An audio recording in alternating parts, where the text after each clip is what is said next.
Muito bom dia a todos os participantes, aos ouvintes aqui. Estamos iniciando mais um podcast do Pod Viagem, o maior podcast de viagens do Brasil. E aqui hoje estamos recebendo o Dr. Julian, fitoterapeuta, neurocientista, doutorado em fitoterapia, em naturopatia, aliás. Júlio, conta para nós, você tem tantos mestrados, tantos doutorados, qual que é a tua principal função hoje? Cara, eu gosto muito de falar para as pessoas que a minha função é ajudar as pessoas. De um jeito ou de outro eu vou acabar ajudando a pessoa. Tenho duas linhas de ação, que são as linhas de ação principais. A minha ação na clínica, como fitoterapeuta clínico. A fitoterapia é uma área do conhecimento que trabalha muito com plantas medicinais e com tudo aquilo que tem a ver com a natureza de uma forma geral. O doutorado que você falou em naturopatia, a minha linha de ação é dentro da fitoterapia. Eu faço doutorado nos Estados Unidos e um pré-requisito para poder fazer o doutorado lá foi estudar uma planta brasileira. E a planta que eu estudo é a copaíba. Cara, vocês não fazem ideia do que essa planta faz. Realmente não faço ideia. Você não faz ideia da riqueza que a gente tem no nosso país em termos de plantas. E a minha linha de ação principal é esta. E eu estou hoje nas redes sociais, Instagram, YouTube, TikTok, tudo que você pode imaginar. Então, onde eu posso levar informação, eu estou lá. Por isso que eu estou aqui no podcast. Que bacana, Júlio. E desde quando você trabalha com palestras, com essa parte aí de... Você trabalha bastante com a parte mental, com a parte de saúde do corpo também. Desde quando? Quando você começou? O eixo cérebro-intestino, que é o meu eixo de pesquisa principal, ele começou há quase 20 anos atrás, quando eu sofri um acidente, perdi um dedo da minha mão, passei por uma crise emocional muito forte, muito severa, e a partir dali eu quis começar a me estudar, a entender o que estava acontecendo comigo. Nessa época eu era professor de filosofia e comecei a estudar tudo que tem a ver com psicologia, psiquiatria, neuropsicologia, tudo que você pode imaginar. E fui acabar minha vida na nutrição. A nutrição, neurociência e nutrição conversaram e a partir dali eu passei a me especializar em neuronutrição. Então hoje essa linha cérebro-intestino é o que eu ajo mais, é onde é a minha maior profundidade em termos de trabalho científico e de trabalho no dia a dia de clínica, né? Que bacana. E você tem bastante seguidores nas redes sociais, Instagram tem mais de 400 mil, TikTok mais de 1 milhão, inscritos no YouTube mais de 100 mil. Você tem ideia de quantas pessoas você impactou até hoje? Você conseguiu ajudar de alguma forma durante esses anos todos de trabalho, contando suas palestras também, que você viajou mais de 7 anos, né, fazendo palestras aí. Sim. Essa semana eu fiz uma conta básica, pegando as minhas redes sociais, para ter uma ideia de quantas visualizações eu tinha de vídeos durante 30 dias. E a conta que eu fiz essa semana bateu em torno de 24 milhões de visualizações por mês. Então, se a gente for somar isso ao longo de 12 meses, ao longo de 10, 12 anos, cara, não faço nem ideia de quanta gente eu já atingi. Chega a bilhão já. Chega, fácil. Você disse antes ali da copaíba, é isso? Copaíba. Na minha ignorância, eu pergunto se é uma planta encontrada na floresta amazônica, qual é o lugar que se encontra? Essencialmente na floresta amazônica, hoje nós temos 16 árvores, 16 espécies que são chamadas de copaíferas, que são aquelas árvores que a gente extrai o óleo da copaíba. Então elas estão distribuídas muito nessa região da Amazônia, pega alguma parte do Cerrado brasileiro, pega uma parte da Mata Atlântica também, mas essencialmente nessa linha ali é onde a gente mais tem as copaíferas hoje. E delas se extrai vários tipos de óleos, né? A gente tem o óleo vegetal e tem o óleo essencial, que tem aplicações diferentes. O óleo vegetal você passa na pele e ele fica ali, ele não vai embora, tua pele absorve. O óleo essencial, a gente vai fazer a inalação dele. E ele faz a mesma função, por exemplo, uma das coisas que a gente hoje estuda muito é a função que ele tem em alguns receptores do cérebro chamados endocannabinoides. O que esses receptores fazem? Eles são receptores que ajudam a gente a se acalmar, são receptores que ajudam a gente a ter mais concentração, a ter mais foco, que é uma das coisas que o óleo que é extraído da cannabis também faz. A gente fala endocannabinoide, já lembra a cannabis é um dos elementos. Mas a copaíba, comparada com a cannabis, na minha opinião, é 20 vezes melhor e infinitamente mais barato. E isso é tudo fruto do estudo da fitoterapia, que é objeto de estudo da área enfim, da área que você se propôs a se dedicar. E eu vi que o Nilmar comentou ali que você viajou muito por 7 anos, e aí me chamou a atenção, né, que o Pod Viagem, a gente busca trazer conteúdos e pessoas que realmente têm essa experiência, essa vivência de viagens, esses 7 anos pelo Brasil, imagino que você passou muito tempo lá na Amazônia também, conta para nós aí, porque esse Brasil é tão grande, e as pessoas do Sul não conhecem o Norte, o pessoal do Norte não conhece o Sul, e é natural, né, o país é de dimensões continentais. E muitas vezes as pessoas do Sul não entendem nem o sotaque do pessoal do Norte. Exatamente. Eu sempre digo que o Brasil, a gente diz que tem uma língua, que é a língua portuguesa, mas na prática, quando você vai para os dialetos locais, se você está no Rio Grande do Sul e de repente você está no Pará, de repente você está no Mato Grosso, essa triangulação, cara, para quem viaja, velho, isso é muito louco, porque você sai de repente você tem que fazer um esforço cognitivo para entender o que a pessoa está falando, porque para ela aquilo é muito natural, mas pra gente que tá recebendo, você fala, peraí, o que esse cara tá tentando dizer com isso? Então eu diria que o Brasil hoje ele tem, sei lá, uns 10, 12 dialetos bem distintos, assim, de velocidade de fala, de entonação, de aquela voz mais cantadinha, uma voz mais suave, isso é bem característico dos lugares. E o Brasil, eu viajei e conheci todos os estados, todos, sem exceção. Foi pro Acre, foi pro Roraima, todos. E o mais interessante é que quem viaja geralmente diz assim, eu fui para a capital, né? E o meu trabalho sempre foi muito no interior do estado.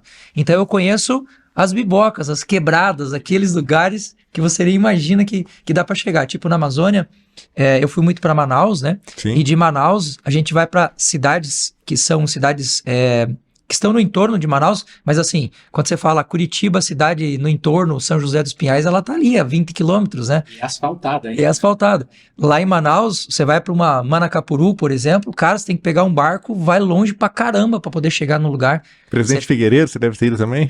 Você vai pro Pará, por exemplo, você tá ali em Santarém e você vai para uma cidade que tá perto ali, perto deles 500 quilômetros, 800 quilômetros. Alter do Chão já lá. Alter do Chão. Sensacional. Então ali tem essas dimensões do país, a gente não tem muita ideia quando você está aqui no Sul. E uma coisa que eu percebo quando a gente começa a contar essas histórias é que a imensa maioria das pessoas nunca se deu a oportunidade de fazer uma ou duas grandes viagens ao longo da vida inteira. A grande maioria das pessoas, que tipo de viagem que o cara faz? Ele sai da casa dele e vai pra praia. Só. Aí ele vai e volta. Isso é a grande viagem. É um hábito. E às vezes ele faz isso durante 2 ou 3 vezes no ano, né? E é um capital que ele poderia investir e fazer uma única viagem, talvez poderia ser muito melhor, né? Para ele ter uma experiência diferente, né? Sim, e o país é gigante, cara, gigante. A hora que você começa a rodar nesse país, você fala, Jesus amado, olha o tamanho desse trem. Tanto que eu, particularmente, eu amo viajar, eu gosto muito de viajar, mas eu, por exemplo, não faço muita questão de sair da América Latina, porque aqui tem tanta coisa, cara. Tem tanta coisa. Você fala assim, eu quero ir conhecer uma pirâmide do Egito. Cara, vai aqui no Peru, velho.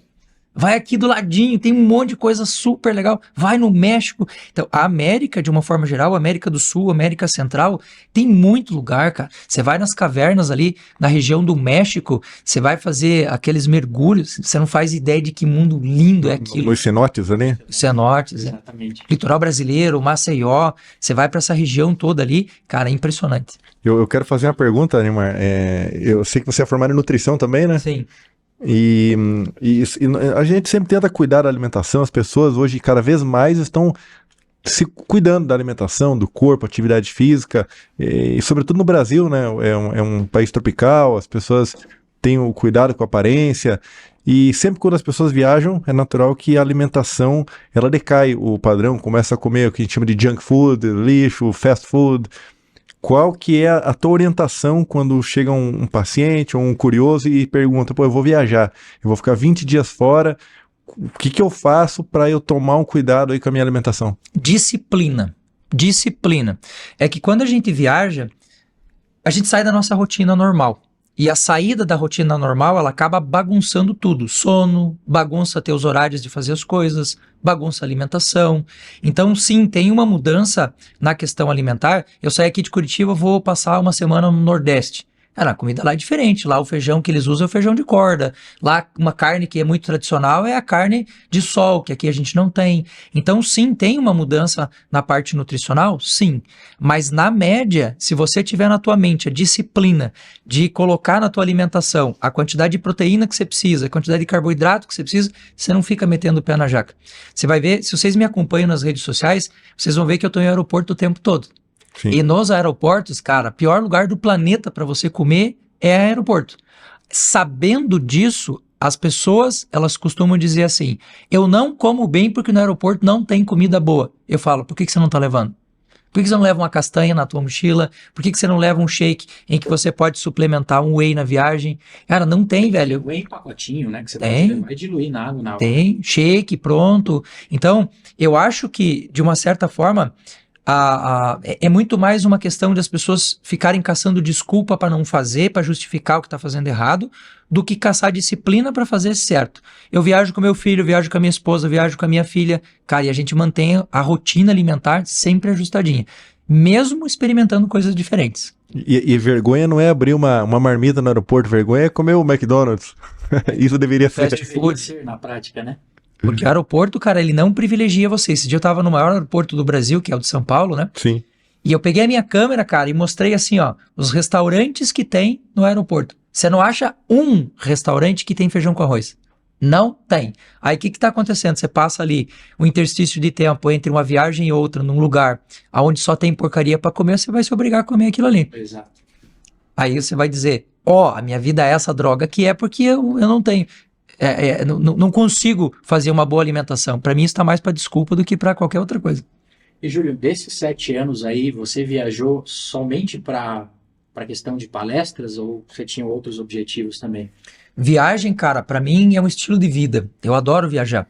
Tanto que, se eu quisesse hoje permanecer dentro da minha clínica ou dentro do meu estúdio gravando vídeos e ganhando muito mais dinheiro do que fazendo viagem, eu poderia. Só que, cara, toda vez que pinta uma viagem para um lugar novo, para um lugar que eu não conheço, eu falo, eu vou. Mesmo que eu ganhe menos do que se eu estivesse trabalhando dentro da clínica. Por quê? Porque é muito prazeroso fazer isso. Esses dias eu fui para São Luís, no Maranhão, e de São Luís do Maranhão, eu fui para uma cidade do interior, que me foge o nome agora, mas assim, no mapa era um negócio rápido de chegar, era tipo 200 quilômetros. Eu falei, esse negócio aqui é legal. Só que para chegar lá, você pega uma balsa e anda quase 60 quilômetros por dentro de um rio, dentro de mar. Cara, um negócio alucinante. Eu falei, é para ontem, cara. E fui. Então não é muitas vezes pelo dinheiro. É que a palestra, ela é quase que uma justificativa para eu sair de casa, entendeu? Tem que trabalhar. Mas no fundo, sim. Eu faço por prazer. E quando você viaja, eu vejo que você grava constantemente aí Reels no Instagram e posta conteúdos super interessantes. Quando você viaja, você mantém essa prática? Você consegue gravar do local que você está? 3 vídeos por dia para cada uma das plataformas é o mínimo que eu faço sempre. 3 vídeos diferentes?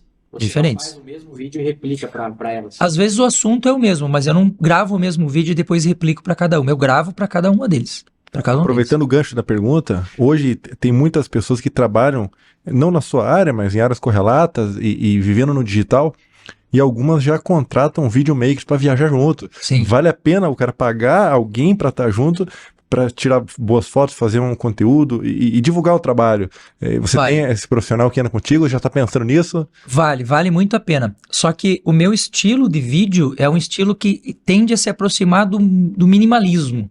Por quê? Porque eu defendo a ideia de que tudo aquilo que é muito simples e que é fácil e que é acessível para as pessoas, ela é possível de ser feita.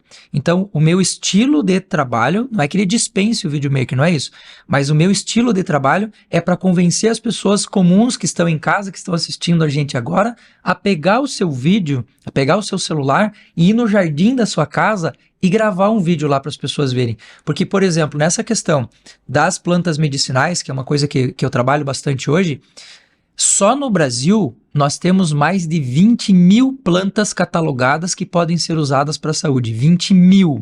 Se você for pegar os chás que você conhece, você põe na palma da mão, você põe na mão. Eu que tenho um dedo a menos, fica mais fácil ainda. Aí você vai colocar um hortelã, você vai colocar ali uma cidreira, uma camomila, acabou o estoque, não tem mais nada. E, cara, o que tem de planta nesse Brasil, velho, você não faz ideia. 20 mil aí, super, praticamente todo o que tem uma farmácia. Muito mais, né? Muito mais, porque se você for pegar, por exemplo, um remédio para dor de cabeça, para cada remédio de farmácia, você tem na fitoterapia umas 20 ou 30 possibilidades de fazer a mesma coisa, que é o caso da copaíba. Se você for pensar, hoje eu tô com dor de cabeça, eu vou usar um remédio que age numa bomba chamada sódio-potássio, que é a que comunica a nossa dor. Para agir na bomba sódio-potássio, para dor, eu tenho pelo menos umas 30 plantas que podem fazer a mesma coisa, sem efeito colateral. E o Brasil tem essa biodiversidade toda. A gente pode dizer que essa região do mundo, a América Latina, as florestas ali da América Central, tem muita Costa Rica, eu sempre ouvi falar, fui lá, biodiversidade. Até na África, ali a gente estava no República Democrática do Congo agora, tem uma floresta, uma biodiversidade fantástica. A gente pode dizer que essa região do mundo do Brasil é a que tem a maior biodiversidade no que tange a fitoterapia e plantas e tudo mais? Sem a menor sombra de dúvida. Em termos de diversidade, não tem no mundo nada que chegue nem perto do que o Brasil tem.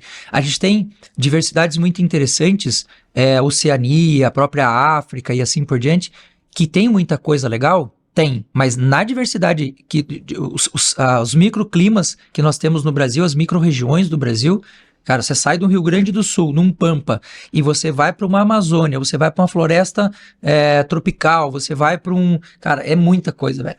É muita coisa. E o próprio Cerrado brasileiro tem muita coisa. E assim, em termos de biodiversidade, a gente não tá nem 10% do que ele realmente pode oferecer pra gente. Acredito. Porque a gente tem pouca pesquisa. E uma das coisas que pra mim é uma das coisas mais trágicas do Brasil é que boa parte de tudo isso que nós temos como diversidade está sendo registrado tudo fora hoje. O cara vem aqui, leva pra fora. É triste. Só pra você ter uma ideia do que eu tô falando.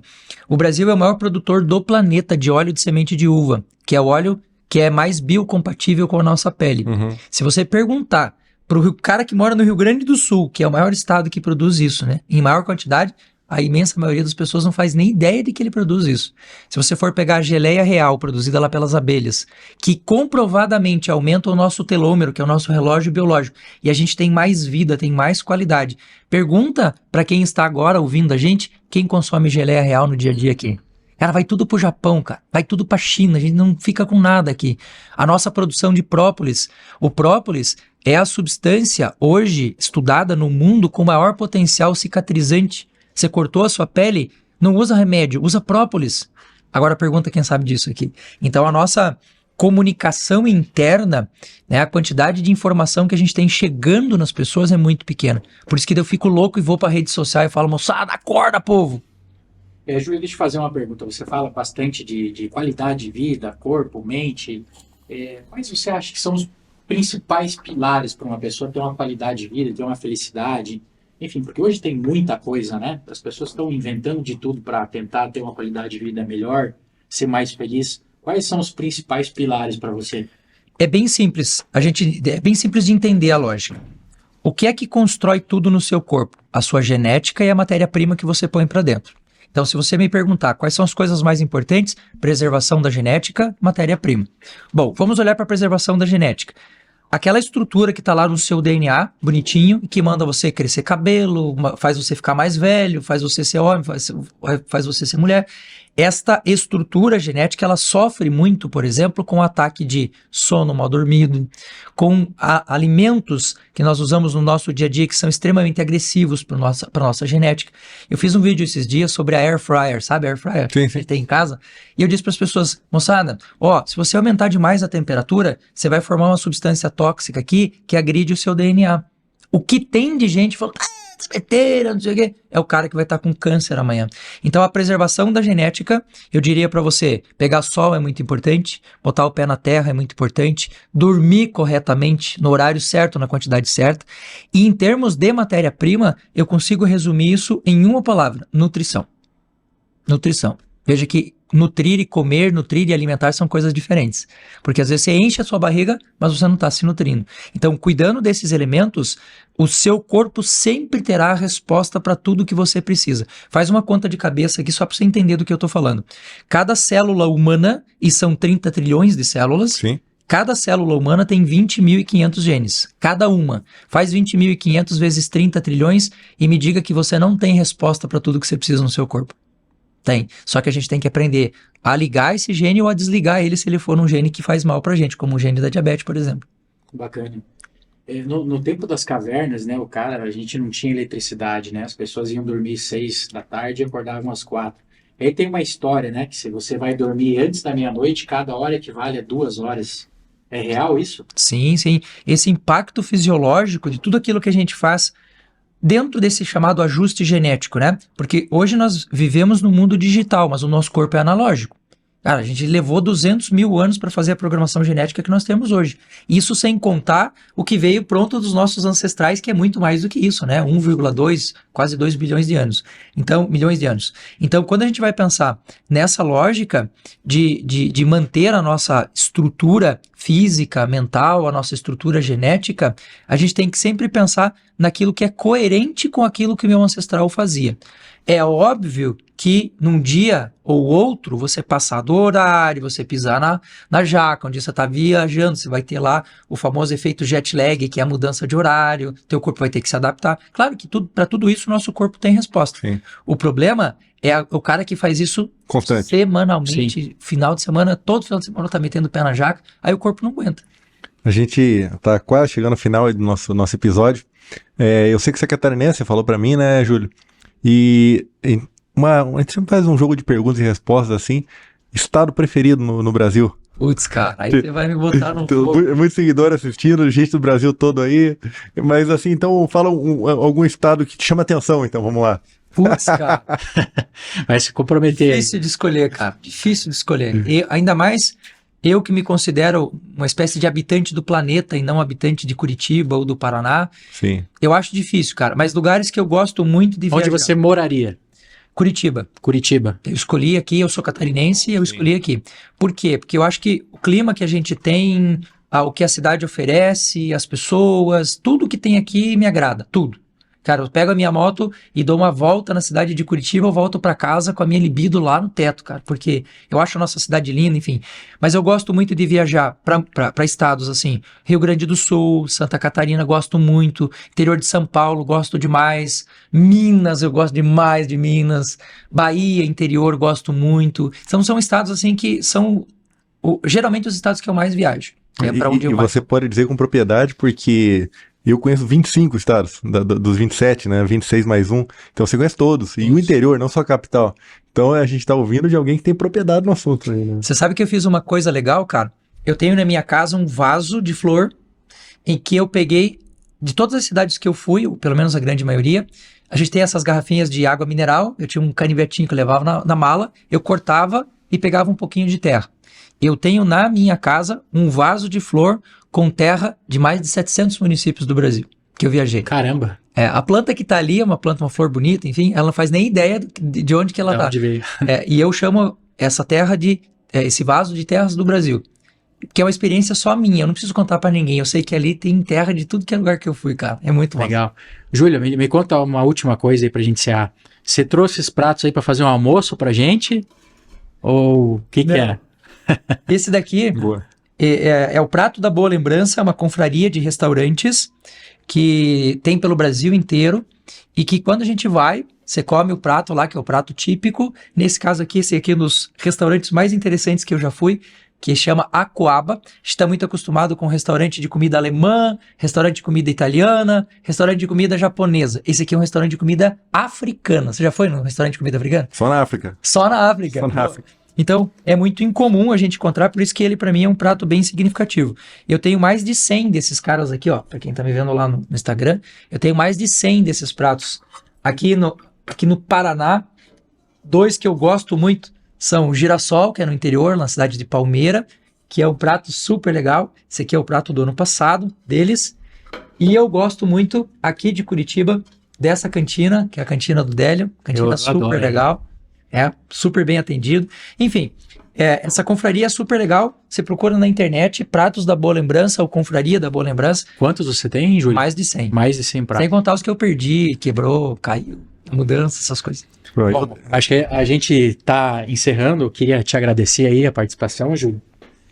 Posso deixar um recado também? Bom, pessoal, para quem está nos assistindo, né, a gente está falando do Pod Viagem aí. A gente um podcast que a gente mostra no nosso Instagram, assuntos de viagem, a gente coloca roteiros lá todo dia, alguém está em um país diferente, postando como é que é o dia a dia. Então, se vocês quiserem seguir para acompanhar lá, vocês vão gostar bastante. Pode Viagem na Veia, agradeço muito pelo carinho de me chamar aqui pra gente conversar um pouco. Hoje é um assunto que eu não falo muito, geralmente tô lá falando sobre plantas medicinais e tal, mas as pessoas não veem o que a gente tem por trás, né? Para falar uma planta específica, cara, fui lá no Xingu estudar o negócio. O povo não faz nem ideia disso. Os bastidores são muito interessantes, né? Então. Com certeza. Obrigado aí, valeu pela participação. Obrigado, Júlio. Obrigado, moçada, valeu. Excelente.